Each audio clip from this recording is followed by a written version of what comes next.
আমার নাম মোহাম্মদ সোহেল। আমি ম্যানেজিং ডিরেক্টর বাংলা পোশাক লিমিটেড। আমি বিগত 28 বছর ধরে এই ট্রেডের সাথে জড়িত এবং 18 বছর ধরে বিজিএমইর সাথে জড়িত।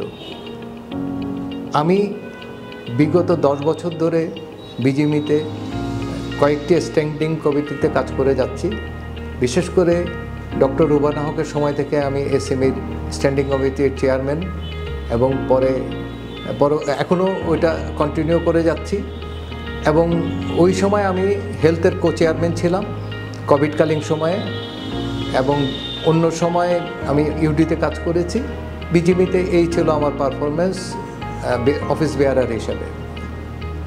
এবং আমি বিশ্বাস করি যে কাজ করার ইচ্ছা থাকলে, কাজ করার চেষ্টা করলে বিজিএমইতে আমি কাজ করেছি, কাজ করতে পারবো, ভবিষ্যতে আরও ভালোভাবে কাজ করব।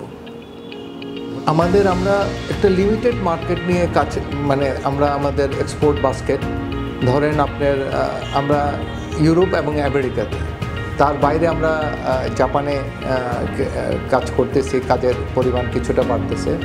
তো আমি জাপান চেম্বারের অ্যাক্টিভ প্রেজেন্ট ডিরেক্টর হিসাবে আমি আশা করি আমি যদি কাজ এখনও করছি এবং আরও ভবিষ্যতে কাজ করি, সেটা জাপানে আমাদের রপ্তানি অনেক বাড়বে, একটা ভালো মার্কেটে ওখানে আছে। এছাড়া আমি মিডল ইস্টকে আমি মনে করি একটা বিরাট জায়গা, যেখানে আমরা আমাদের এক্সপোর্ট বাস্কেটটাকে বড় করতে পারি। তো আমার একটা ইচ্ছা আছে যে আমার মার্কেট ডাইভার্সিফিকেশন বা আমরা প্রথাগত মার্কেটের বাইরে যে কাজ করে বাংলাদেশের ছোট ছোট এসএমই ফ্যাক্টরিগুলোকে ফিডব্যাক দেওয়া এবং তাদের জন্য একটা সুযোগ তৈরি করে দেওয়ার ইচ্ছা আমার ভিতর আছে, বা আমি এটা ধারণ করি, আমি করতে পারবো ইনশাল্লাহ। এই দেখেন, এসএমইর ডেফিনেশনটা এরকম যে আমরা ক্ষুদ্র বলি, কিন্তু এখানেও আবার দুটো পার্ট আছে। এসএমইর ভিতর একটা পার্টে যারা বন্ড ধারণ করছে, আবার অনেকে বন্ড ছাড়া আছে, নন বন্ড। তো এই নন বন্ড ফ্যাক্টরিগুলোর সমস্যা কিন্তু অনেক বেশি, এগুলো ঠিকমতো অ্যাডজাস্ট হচ্ছে না। এই প্রবলেমগুলো বিজিএমইতে এখানে পলিসি সাপোর্ট অনেক কিছু আছে, আমাদের অনেকেই কাজ করছে এটা নিয়ে।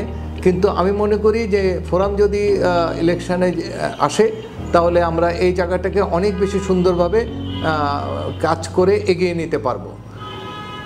যেটা আমার মূল উদ্দেশ্য, এসএমই শব্দটাকে যেন এসএমই একটা ব্র্যান্ডিং হয়, এটাকে একটা আলাদা সত্তার ভিতর যেন নিয়ে আসতে পারি বিজিএমইর ভিতর।